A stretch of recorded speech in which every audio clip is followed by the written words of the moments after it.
Kansara DTV news ગુજરાતીમાં આપનું સ્વાગત છે. નજર કરીએ આજના મુખ્ય સમાચારો.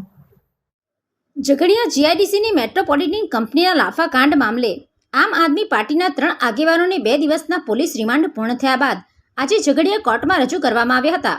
પોલીસે વધુ પૂછપરછ માટે ફરી રિમાન્ડની માંગણી કરી હતી, પરંતુ કોર્ટે પોલીસની અરજી નામંજૂર કરતા ત્રણેય આગેવાનોને સબ જેલ ખાતે ખસેડવાનો આદેશ કર્યો હતો.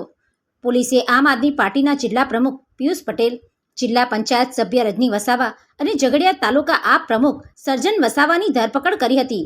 ધરપકડ બાદ કોર્ટ દ્વારા તેમને 2 દિવસના પોલીસ રિમાન્ડ પર મોકલવામાં આવ્યા હતા. રિમાન્ડ પૂર્ણ થતાં આજે 3 આગેવાનોને ફરી ઝઘડિયા કોર્ટમાં હાજર કરવામાં આવ્યા હતા. પોલીસ દ્વારા વધુ રિમાન્ડ મેળવવા રજૂઆત કરવામાં આવી હતી, પરંતુ કોર્ટ દ્વારા રિમાન્ડ અરજી ફગાવી દેવામાં આવી. ત્યારબાદ કોર્ટના આદેશ અનુસાર ત્રણેય આગેવાનોને સબ જેલ ખાતે મોકલી દેવામાં આવ્યા હતા. Pintu Modi, DTV news, Ankleshwar.